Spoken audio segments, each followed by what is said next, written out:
Welcome to Face2Face. This is a show about change and what's next. It's a show that asks questions and peels back the layers of our average everyday experience and goes beyond scratching the surface. We interview people doing incredible things who are making a difference around the globe. Join me as we listen in and get one step closer to understanding that big ideas shared create collaboration. Collaboration can inspire community, and communities create social change. I'm David Peck, and this is Face2Face. So today's interview is a little bit different than what we're used to here at Face2Face. It's with James Allen and Brian Roberts, two friends of mine, two magicians, and it's the three of us. And James Allen is actually interviewing myself and Brian Roberts, and we are going to be lecturing together in the near future for, it's a lecture called Spare Change for Social Change, and it's about a museum, a social enterprise project that I've been working on in Cambodia, internationally and so on, and lots to talk about there, but we actually don't talk about that at all. What we talk about is magic. We talk about the craft. We talk about scripting and about wonder and about the permanence of the coin. How good is that? We talk about local magicians and expectations and this the idea of secrets and something called the pressure to fool. James was a wonderful host, very generous, donating his time, and we had a blast. And I think you'll be able to tell that it's a lot of fun. And we hope you enjoy the interview. Stay tuned for that coming up in a moment. Don't forget davidpecklive.com for more information about my speaking and about my writing, and almost 300 interviews there now for your dining and dancing pleasure. Coming up, Brian Roberts, myself, and James Allen, Face to Face.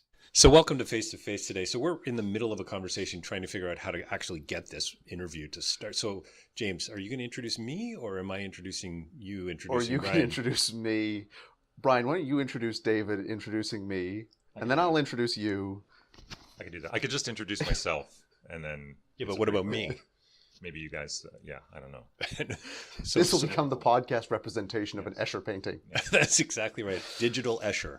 Yes. The title of my next book. Yeah. That's right. So we'll just do this. Welcome to a very special edition of Face to Face to Face. The extra to face in there is because Nice. I have stolen the microphone from David Peck, and we are in the back room of the Browser's Den of Magic in Toronto. And the back rooms of magic shops have this rich history. In the olden days, this is where the real secrets were actually traded, where you had to truly be an initiate to learn the good stuff. And so here in this rather unique space, surrounded by ventriloquist figures and books from, I think, every decade of the 20th century, I'm going to try and beat some secrets out of these two. So we are here with Brian Roberts. Why don't you say something about yourself? Hello. I keep all my secrets in this back room, so I am right at home and ready to give up those secrets. You skipped your introduction. I did. I thought we made that clear. I was supposed to introduce you, introducing James. Introducing me. That's difficult to understand. It truly is, yeah. So I love what you said, and I'm David Peck, and thanks for joining us today. And I'm really looking forward to this conversation, James, and thanks for saying yes. The back room is really cool that we're here. Not too far from here, I grew up going to a magic store called Morrissey Magic. And I remember as a kid, I was in my early, maybe 12, 13, and Herb behind the store, Herb Morrissey, and magicians and all the pictures on the wall and the props and the books. And every now and then, 2 or 3 guys would go into the back room and they'd disappear around the wall where Herb had a bunch of props and things hanging. And I didn't know what was going on. But as I learned over the time, that was in fact the back room, and secrets were traded there without a doubt. It's just kind of interesting that you bring that up. It's fascinating about the craft. The other option is this is just a private support group for unreasonably tall magicians.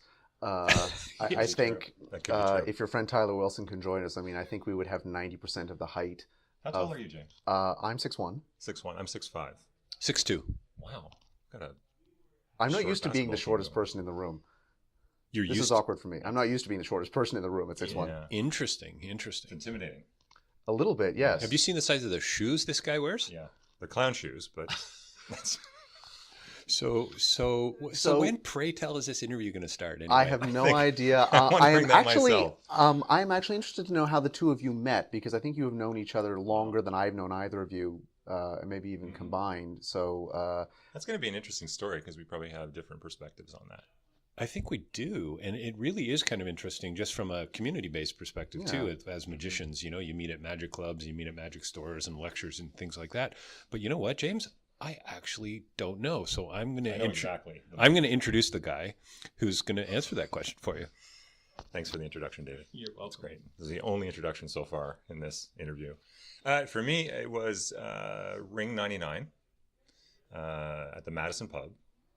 And I can't remember, I don't remember if I was lecturing or I was at a lecture, but across the room I saw David, and I had heard about David being in the magic community, but I also knew that David was a philosopher. I knew you had that background. And it kind of, can I say this? It intimidated me a little bit. Nice. Yeah, I think that's what you were going for. your reputation preceded you. So that worked out perfect. But I just never, I never thought that we would connect, maybe because of that. I thought you were, just an intellectual, and I didn't know whether I should approach you, but he did, and we found out there was some commonalities there, some magicians that we liked, and some magic that we liked, and then of course there was some work crossover as well in our professional lives. So that's what I remember. You know what? I actually remember Ring 99, which was kind of cool. It was kind of a group of magicians trying to answer a question about how do we make more sense out of this thing called magic, it seems to me. How do we become a little more friendly? How do we become a little more relational? And so let's get together at a pub and just hang out and talk. And so it was an intimate group. It was, and sometimes very small meeting, like only a few guys would show up. Yes, I remember the group ultimately dissolved because all the members left were people who didn't drink. Right. So all 99 members? We enjoyed each other's company, but the alcohol portion of it seemed to make no sense. Yeah, well, what I loved about it was its informality, and it was just a group of guys getting together to talk about something they loved. Yeah. A pack of cards came out. It wasn't intentional necessarily, but somebody maybe came, and then every now and then somebody would lecture and so on. But I don't remember that first meeting, really, to be honest with you. But what I do remember is being struck by your love for magic, your love for the craft, your love for the precision of it. And then we shared, as you say, some commonalities about a particular magician, Gary Kurtz. I would say that's probably where we resonated the most, because I knew Gary quite well coming up in Toronto many years ago. And then just watching the magic that you did kind of reminded me a little bit of Gary Kurtz as well, and some of the mannerisms and the pacing and the height. And the height. We're back to the height and the large shoes. Yeah. And then we shared, I think a friend of ours, John McLaughlin, invited us over to his place. There was a small gathering. So it was, you know what? So it was very relational and kind of very, very friendly, really, in a sense.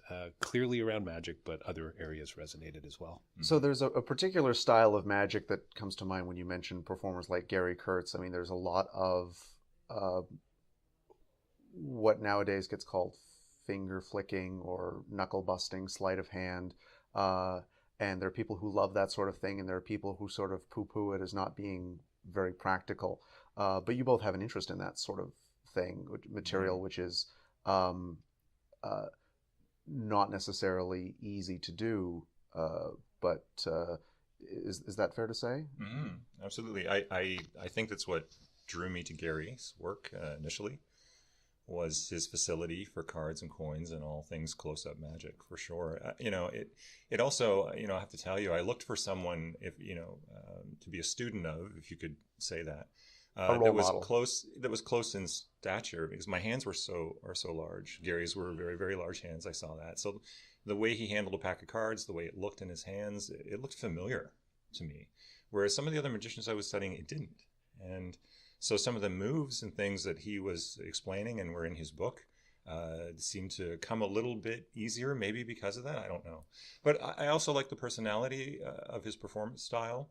And I'll tell you what, when I met David, the thing was, anybody that knew Gary or had spoken with Gary or had seen Gary do anything, I was interested to talk to and sort of pick their brain and say, how did the sort of phenomena of Gary Kurtz come about?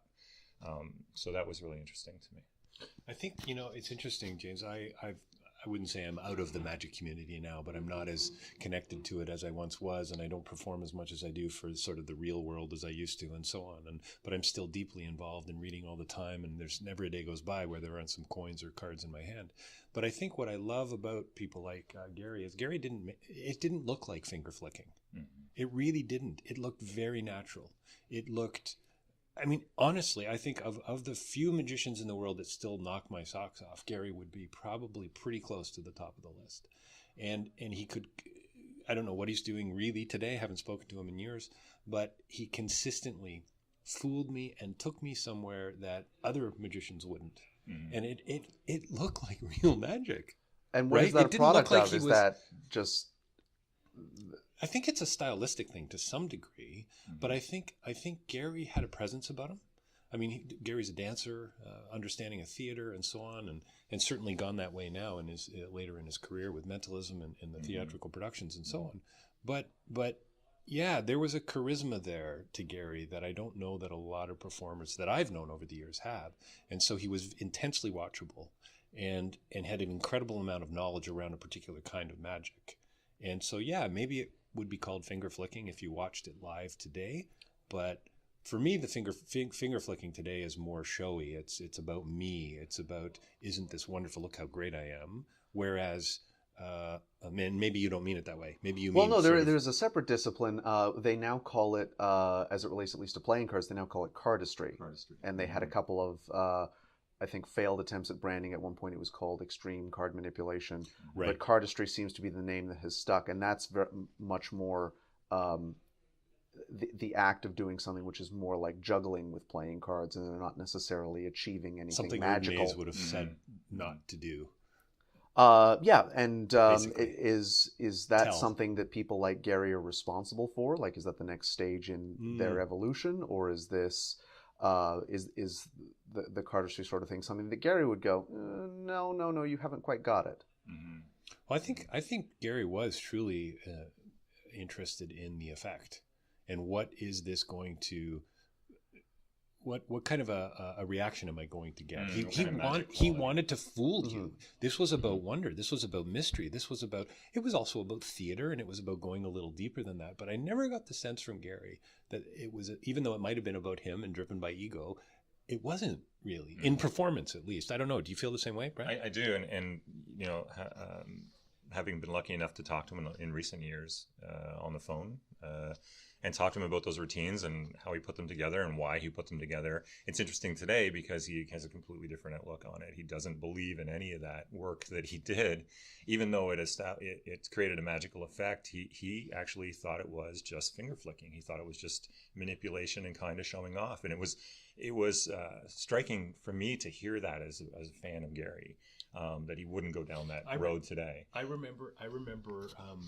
years ago at Harper's Dinner Theater showing him after a show that had ended, and it was late at night, and I came out and I said, Gary, can I show you something I've been working on? And I pulled out and I did Flurious, the jumbo coin routine. Mm-hmm. And he said to me, wow, I've never seen anyone do that routine before from my perspective, from where I'm sitting. Mm-hmm. And that was the beginning of our friendship. It was like, wow, you committed to this. You were you respected the material enough to say, I'm gonna learn this. And so, but I guess my next comment is to sort of off of yours. Years later, on the phone, I make a comment to him about Flurious, and I say a variation of this. You're still doing that old dinosaur? Direct quote.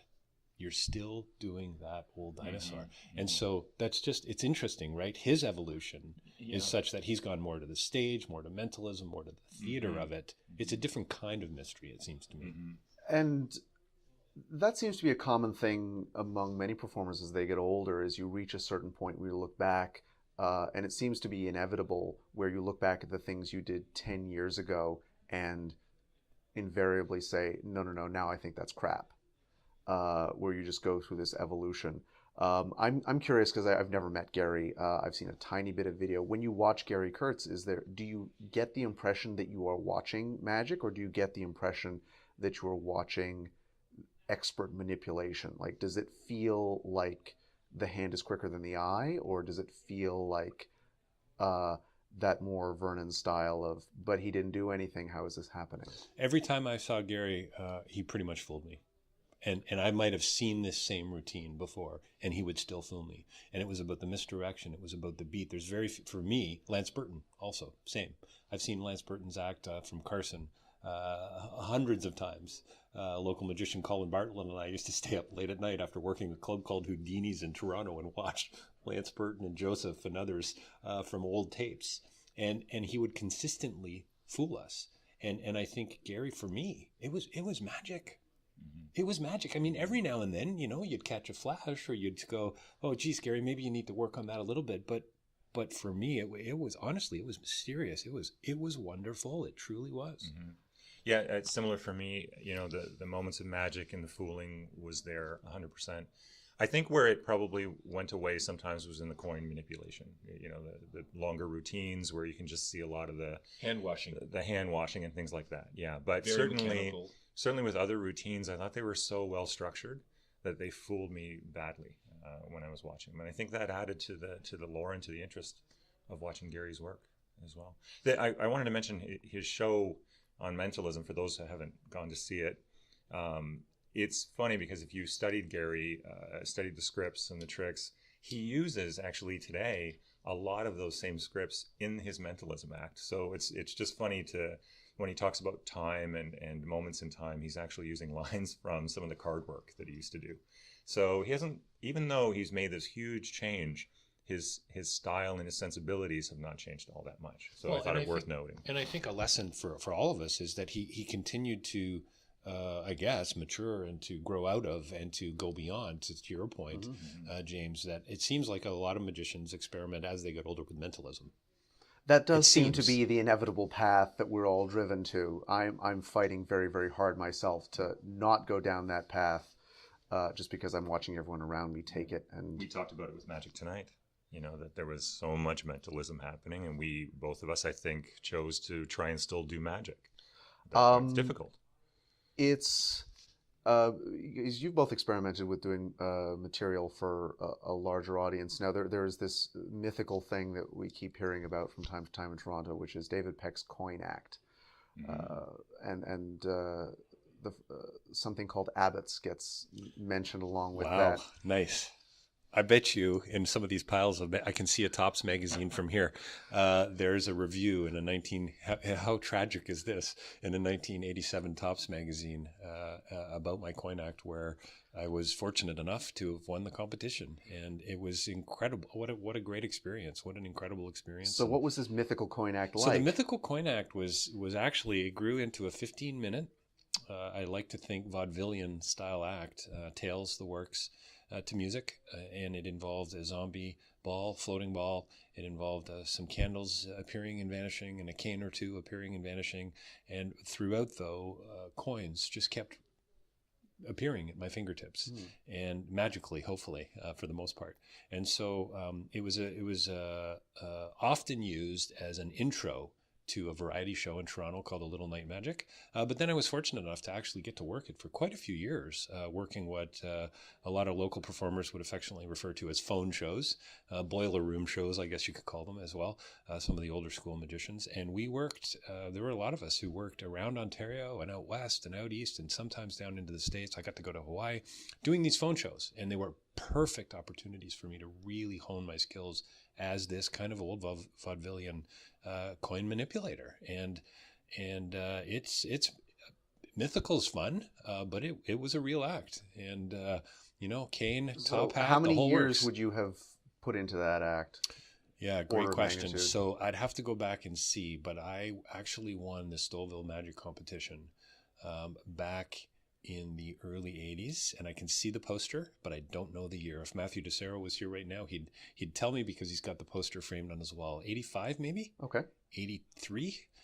But the truth is, and I did a version of Miser's Dream that I'm going to be lecturing about coming up soon, actually, there to Nadia's theme. I don't know if the theme from The Young and the Restless. Yeah. Wow, that's a little bit of a dated reference there. But that's how it started. And Herb Morrissey said, get the coins, get the bucket, get some music you're comfortable with, and start producing those coins. And that's how it developed, James. And that's exactly how I did it. And then from there, I added the ball, the floating ball, then the candles. And it became, I hope, a fairly well articulated act. And when you look back on Can you that tell now, I like talking about it? no, It's you're the man. I'm just getting all these memories. You're bringing it. Thanks for bringing it up. By the way, it's awesome. and hopefully these memories don't come crashing down. We were talking about Gary Kurtz evolving out of certain things. When you look back on that now, how do you feel about that act? Is that still something that has, or was it just now that you're older and hopefully wiser, would you still do an act like that, or would you think stylistically that no, there's something wrong with it? I think context is everything. So if there was the right show and the right venue, I just might. In fact, I was called before Christmas and somebody said, I'm putting a show together. Would you consider, resurrecting your coin act?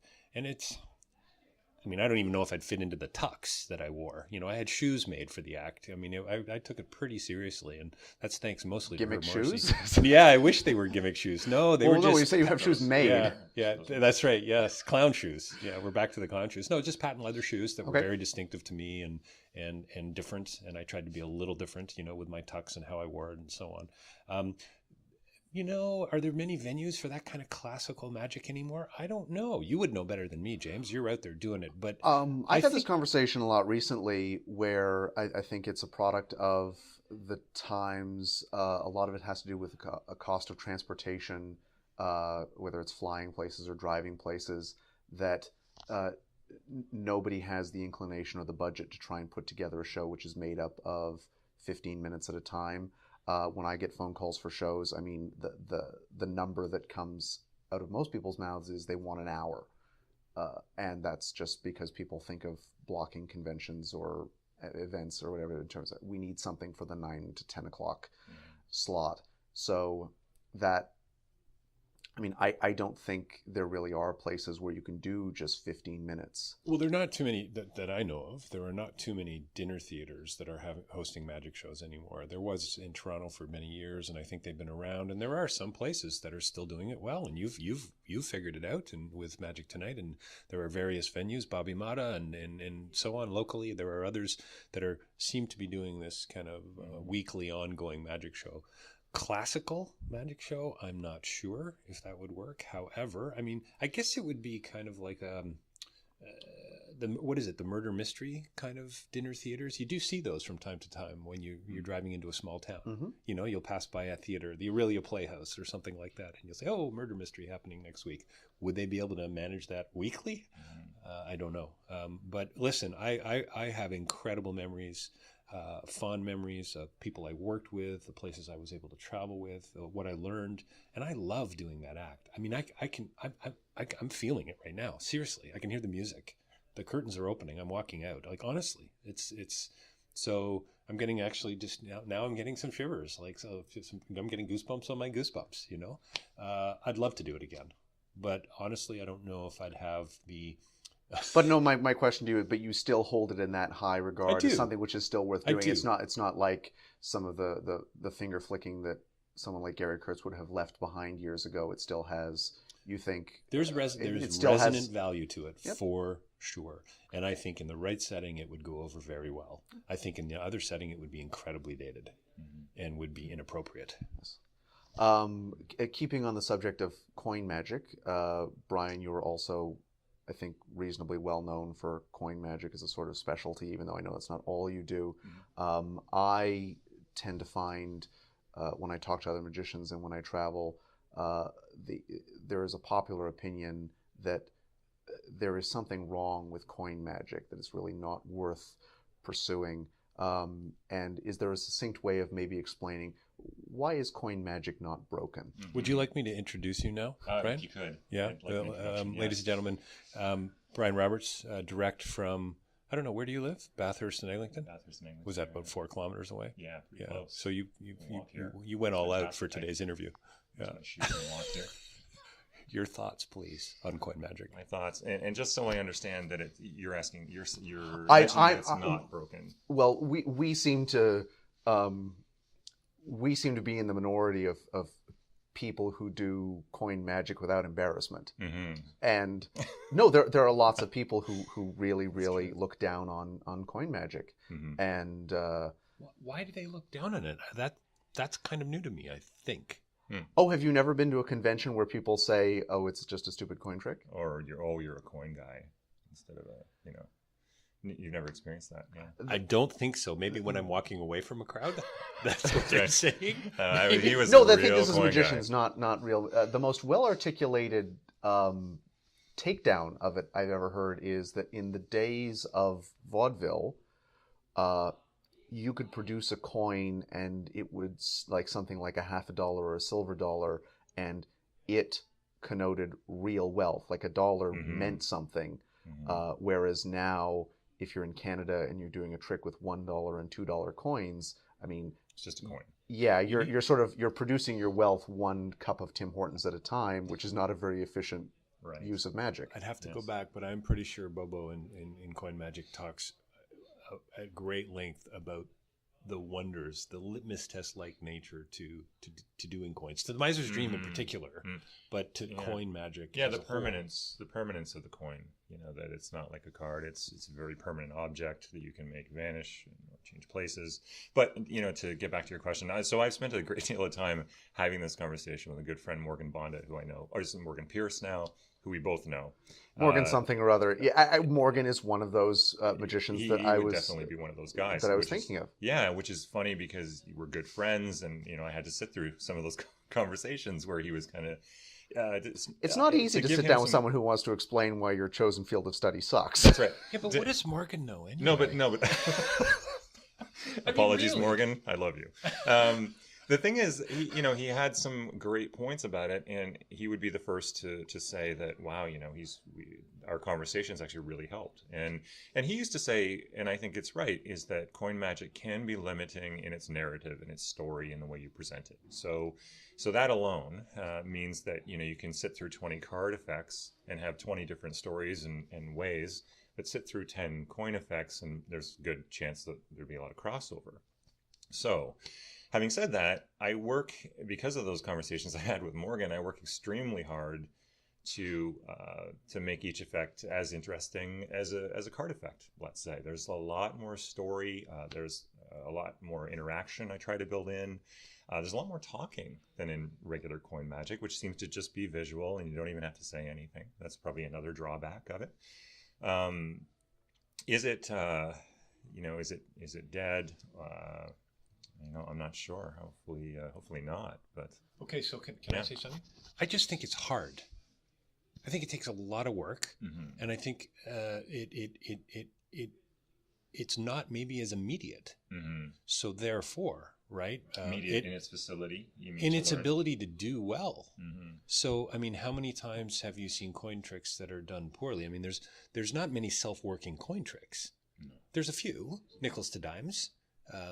Dime, penny to dime, maybe, or dime to penny. I mean, there are a few out there, but I don't know of anything more beautiful, actually. So I'm actually a bit appalled that this is going on out there. Yeah. Once again, sorry, Morgan. That's right. That's right. Well, this could be the start of a new movement. I don't know. It could be, actually. Well, it's interesting though. The other, I guess, the flip side of it is when you're the only coin guy, sometimes in a room full of card guys, you do stand out, and it becomes an interesting thing to see after so many card tricks have gone by. And I've experienced that many times.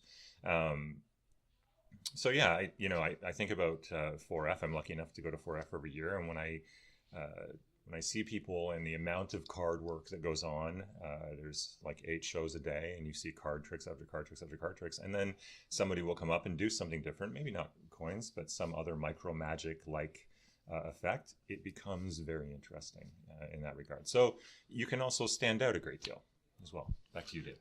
Absolutely. And I mean, I'm just thinking of let me show you another card trick, or watch this coin as it flies through the air and lands into this glass, and then you get to see it vanish from one hand. You see it drop into a glass. You hear it drop into the glass. It plays to the whole room. I'm a bit dumbfounded. I mean, I think there's something intrinsically beautiful about coin magic, and I want to survey this group. Are these all magicians that are saying this? Probably. It seems. Oh yes, no. This is an opinion of magicians. And well, what do they know about the real world? Is what I want to know. Like, get outside of the circle of the people they're performing for, and actually stand on the other side as an audience member. Yeah. and let's do that survey, and then I think we might start to find some pretty interesting things happening. Sorry. Wow. No, Yeah, go. I was going to go. just mention Brian Roberts. Excellent, thank you. Can I get an introduction before I speak every time?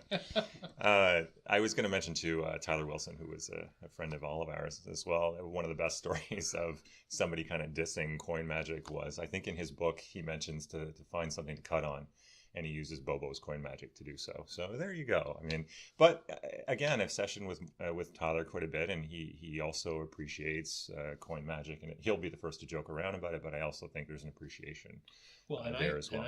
Brian, I think, and James, I think, and audience, I hope I'm raising an issue. Are we talking about magicians, or are we talking about, people watching magic? And I think that's something that's really important to be thinking about. And how much time do magicians spend in their heads or in their hands, and not thinking about others, and not thinking about the community, and not thinking about the relationship they have with their audience? Because if they're doing another card trick in a series of card tricks, then I'm wondering if they're doing that because they're lazy, or because they have this profound love for card magic and just assume that everyone else does. I'm sure most women want to see more card tricks. That'd be my guess. That's been my experience. My wife loves card tricks. Oh, please show me more. Yeah. Can I pick another card? Okay, I'm feeling this deep desire and need to sort of rain down on card magic right now. I'm sensing some sarcasm here. Is this I a was fair thinking I was going assessment? to go down there. I love card magic too. No, but- no, you don't. No, No, come on. just to Come on, tell clarify, it like it because really we is. can't see your facial expressions right now, you are being sarcastic, Oh, David. totally. Yes, You're- absolutely. okay. Yeah, totally. But at the same time, I think that there really is a beauty to coin magic that is not necessarily found in a lot of card tricks. Maybe not all, but in a lot. the biggest thing about coin magic is just trying to come up with a narrative and a story that makes sense and is interesting to people, rather than just create visual magic. I think with a deck of cards, there's so much story inherently built in already that it seems like it could be easier to come up with a narrative and story for a card trick. So, just that. Sorry, James, I'm glad you asked the question, because I want to hear more about this. I really do. Like, I'm actually kind of... You haven't been on the receiving I end. have not been on the receiving end of this. I have. And You don't waste that much of your life on internet forums, do you? I do not. That's true. That is probably maybe where... You lucky man. Yes. Okay, yeah, so I haven't seen it. I mean, I do think of a conversation I had with David Ben years ago when Tricks came out, and this whole idea of narrative, and it's got to have a story, and it's got to have a script, and so on. It's David's comment was kind of, you know what, they're tricks. Just do the trick. They're really great tricks. Yeah. They're beautiful.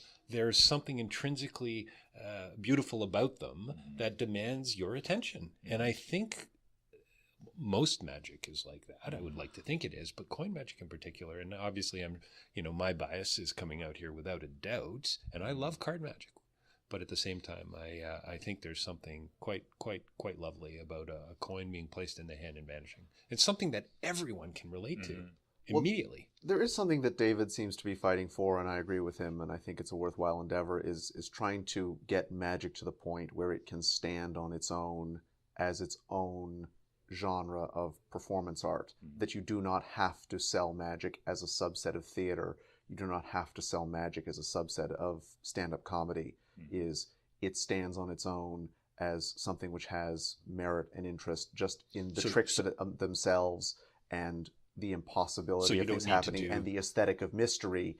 You don't have to have a story about how these jacks represent detectives. Right. You don't have to talk about how when you were 12 years old you gave a Valentine to the girl sitting across from you and she tore up this piece of tissue paper. You don't just the impossible things by themselves stand on their own. And I think that is, we may not get all the way there. That's something worth. Well, for me, magic is about wonder. It's about mystery. It's about raising questions, and it's about I think chiseling away to some degree at people's preconceived idea of what truth is and what reality is and what the norm is. And so when I put a coin in my hand and it's gone, there's an immediacy to that says to that person, holy smokes, that's amazing.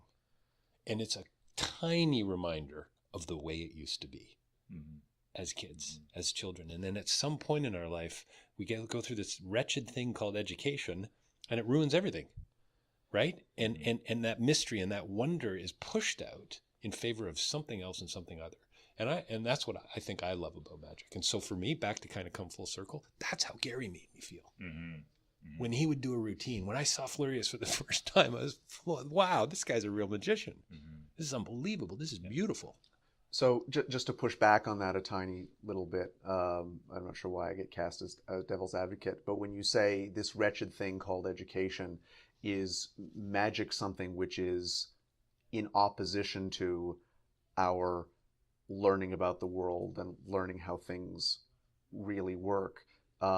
Is it a bad thing that we understand and accept that coins placed in hands are not supposed to disappear?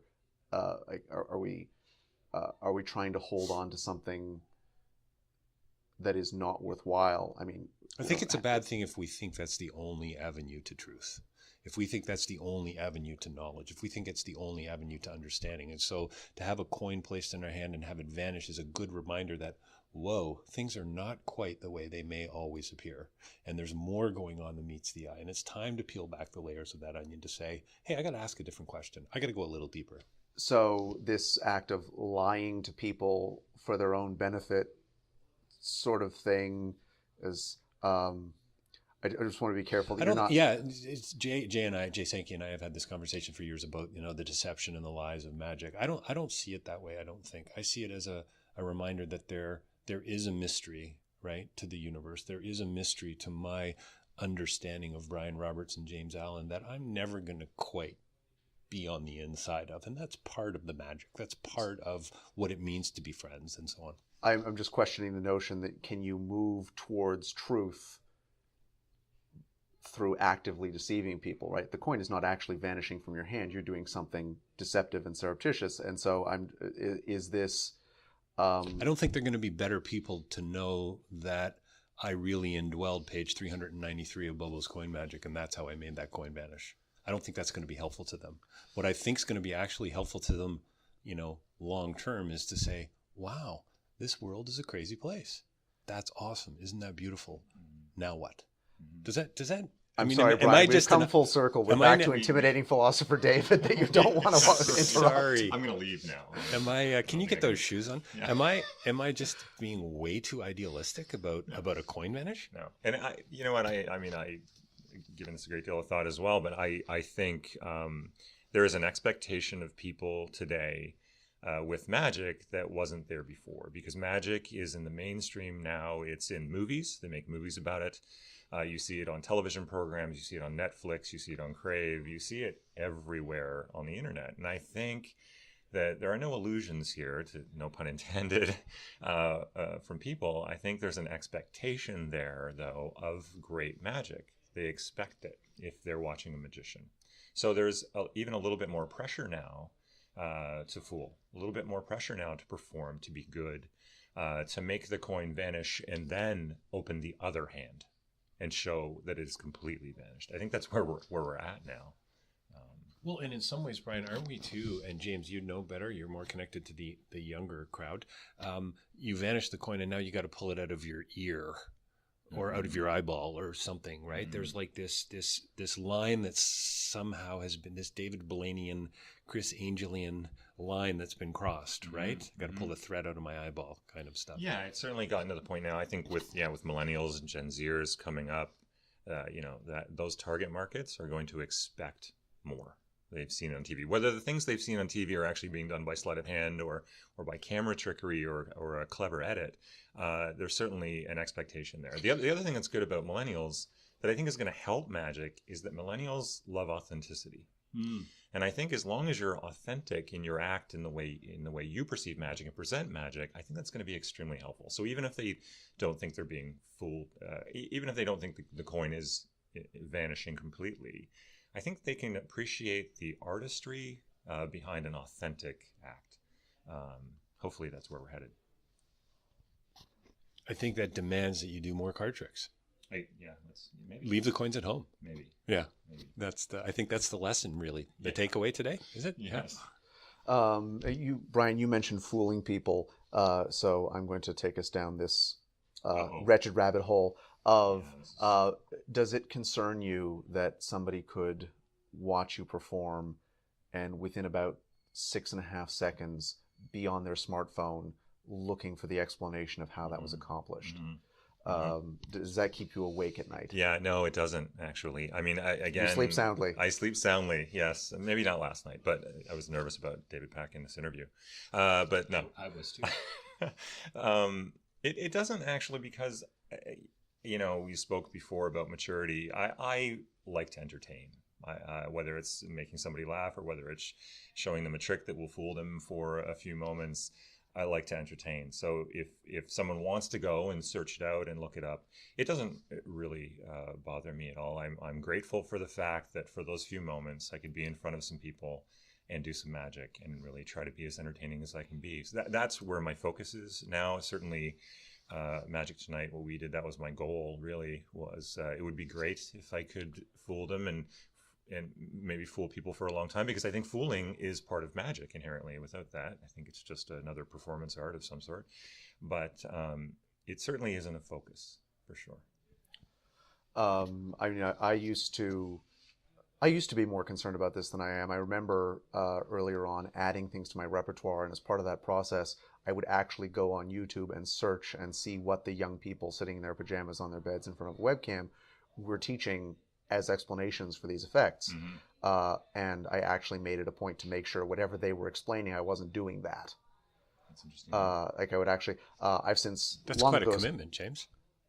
Well, I was also in my pajamas on my bed on YouTube, so it wasn't that much of a relevant at commitment. the time. No, but I don't. But I noticed very early on, at least for me personally, that it wasn't. They weren't even in the ballpark. That what was out there wasn't even close to what I was doing, and I think that's just a. Andre Cole and others were putting together a lawsuit when The Masked Magician came out back in whenever that was. I don't even remember. Who cares, right? Doesn't matter. Really, I think, and I really truly believe that the secret was irrelevant. I would go to groups, we'd be working at the time in a close-up environment or wherever, and someone would bring up The Masked Magician. And I came up with a line as I was introducing myself, and I said, I left the mask at home today. And sometimes that would get a little bit of a laugh because people were pretty aware of it. It was everywhere, right? Yeah. But my question was always back to them, why are you assuming that's the way it's done? Why is there only one method? And that's why I love magic, James, to answer your earlier question. We want to know.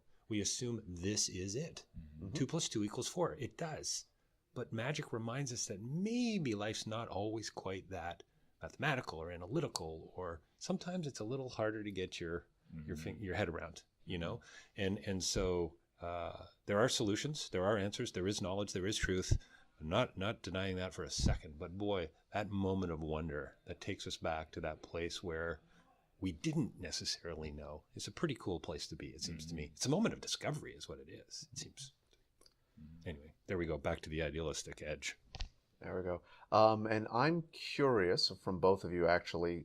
I've always found from the magicians that I look up to is what makes for a really good magician is all of the things that they bring to the table that don't come from magic. So you think about Eugene Berger's background as teaching comparative religions and working in a welfare office and being deeply influenced by philosophy and world religion. You think about whether they're musicians or artists, that irritating way that Max Maven just seems to know everything about everything. And so maybe you could speak briefly to the point, I know, David, you do a lot of work related to social justice in the developing world, and Brian, you're deeply involved in design and I don't know, is it fair to call it, is it commercial art or marketing? I'm not too sure, but maybe just to be able to speak about the things from your other lives that filter into your magic somehow. Do you want me to take it? Can you introduce me to Brian Roberts. Thank you. That was great. Very dramatic. I'm actually glad this came up because I don't think I've ever spoken about this in a magic setting before. But yeah, I'm the president of a design firm called Raining Communications. And one of the things certainly that has crossed over into magic, and I guess David and I can also talk about how our businesses relate together. We actually work together quite often. But, from that sense of communications, helping people and inspiring people to communicate their ideas the best they can to the world. That's what my business does. So certainly from a standpoint of performing, I try to communicate clearly the effect and hopefully start a conversation with the audience as opposed to just a performance where it's not a participatory sort of thing. And is there technique to that? Is there, like, if I wanted to become better at getting my point across? Yes. I mean, how does that skill set get developed? There's a great book called Start With Why by Simon Sinek. And I'll tell you, this particular book, as it has for Simon, changed sort of the way I fundamentally look at the world, the way I look at business, and how I communicate to clients, and hopefully how they communicate to the world. It's just very quickly, it's a very simple premise. Is this a long story? It's a short story. Oh, okay. It's a short story. But most businesses and successful individuals in the world all communicate the same way. They all communicate about why they do what they do. And what's their reason for being? What's their higher sense of purpose? That is starting with why. Most businesses in the world will actually communicate what they do, 100%, and some of them will communicate how they do it. But very few will communicate why. The successful ones know to communicate why they do it. That's really taken hold of my magic lately when I'm developing a trick or an illusion. I'll definitely try to start with why and communicate the magic as strongly as possible. And is that explicit in the trick? Like there's actually a line in there where you say, and the reason I am doing this is, or is it can be subtext? It could be subtext. It could be, if it was a line, if it was that overt, it could simply be I believe. I believe something. And I think it's a great thing to say. It's very inspirational. And if you say I believe and start out the illusion that way, then I think you will get people coming along with you, which is very important. That I believe statement has been used by many companies, organizations, individuals in the world to communicate what they do. And really, you tend to not sort of relate to or buy what people do. You tend to relate to and buy why people do it. Well, all good, all of the above. I tick all those boxes. And the starting with why is so fundamentally important. And I've seen this in the nonprofit work I've done over the years with agencies that are so hung up on all the things they do. So we're going to solve a water issue in some part of the world, and we're going to drill wells, and we're going to build latrines and so on. Well, hang on. Did you ask the right questions? Did you go into the community? Did you actually get to know people? Did you build a sense of trust, build a sense of relationship, embrace and include, and then say, what do you guys need? What can we help? How can we come alongside? Instead, what do? We come in with all the answers in our big books and our fancy vehicles, and we impose. And so I think if there is a lesson that I've learned from the different, I'm a construction worker, James. I'm an electrician. I still pay my non-working dues to the union, the IBEW. Can you tell I'm still proud of it? Local 353. I think from all these different things, I hope I've learned how to engage, how to, for the most part, embrace. I'm sorry that I intimidated you way back when in 99. Okay. That's, that's not, but honestly, and how do we stop that? How do we break those walls down? And I hope today I'm not as walled in. And I'd like to think the different disciplines allow us, and the different worlds that we live in allow us to include others a little bit more with a pack of cards in our hand or 4 coins in a glass as we move into a room and say, hey, isn't it wonderful? And come on in and enjoy this with me. And there's a little bit of magic, and there's no condescension here, and there's no arrogance. This is just I want to develop a relationship with you. And I remember, how's this for crossover, James? A construction guy that I worked with, Ray Lawler, I believe. I remember, I got his name. I can't believe this. Back in the 80s, he comes to see me at Harper's Dinner Theater, the mythical Coin Act. And afterwards we sit down, everybody's gone, and Ray and his wife are there. And he says to me, construction worker to construction worker. I've just come off the stage. I'm working with this guy with a tool belt on during the day. And there I am, just walked off stage with, makeup and tails. And he said, David, I love your, all the pleasantries and you know what you need to do? You got to take some dance. You need to take some dance lessons, and you need to start reading more biographies. Whoa. Could you be more specific in your comments and your criticism? And you know what? I started taking jazz. It was one of the hardest things I've ever done. I was the only guy in the class. And I started reading more biographies. And I think what Ray was saying is you got to branch out a little bit. Don't watch the blinders, right? And learn from others and learn from story. And anyway, it's a great question, and I think it's a really important one. If, as David Ben says, we want magic to stand on its own, I think we need to find out. We need to figure out ways to include people more. Does that make sense? Instead of building barriers, right? Anyway, so yeah, you picked that's a whoa. We should do another interview on that. That's got me going, man. That's well, we are sort of coming to the end of our sadly time. It's true. So it has been a pleasure. So David, if people who listen to the podcast know a lot about you and the philanthropic side, if someone wanted to learn more about you magically, where would they go? Yeah, that's probably tough. I think there are some things online still you can find. I do have a few publications and a DVD, but davidpecklive.com, you can find out all close to publishing my 300th interview, starting to focus more on filmmakers and actors and producers, which is really exciting and fun. And occasionally, the occasional magician pops up from time to time, which is kind of neat too. So davidpecklive.com, and that's probably the best place to find out more about me there. And ladies and gentlemen, I'd like to introduce to you Brian Roberts. And how do we find out about the giant that is Brian Roberts? You can go to Brian 6'4", Roberts. Yes, right? 6'5". Get this right, David. Did you grow Come an on. inch since we started? I did. I'm so proud. I'm so proud. 5'17". That's right. You can go to brianrobertsmagic.com. I'll do my best to keep that updated as well. There is Twitter and Facebook. I have presence on both of those. So yeah. Thanks, guys. You have presence on more than both of those. Yes, actual presents with bows and ribbon. Oh, right. Yes, there we go. Whoa, now we're getting punny. Yes. And this spiral downwards comes quickly. Very quickly. It was a thoughtful interview up until about 45 seconds ago. Yeah. Well, David and Brian, thank you very much for your insights. Thanks, James. Thank you, James. This has been Face2Face, and enjoy the rest of your day. Thanks.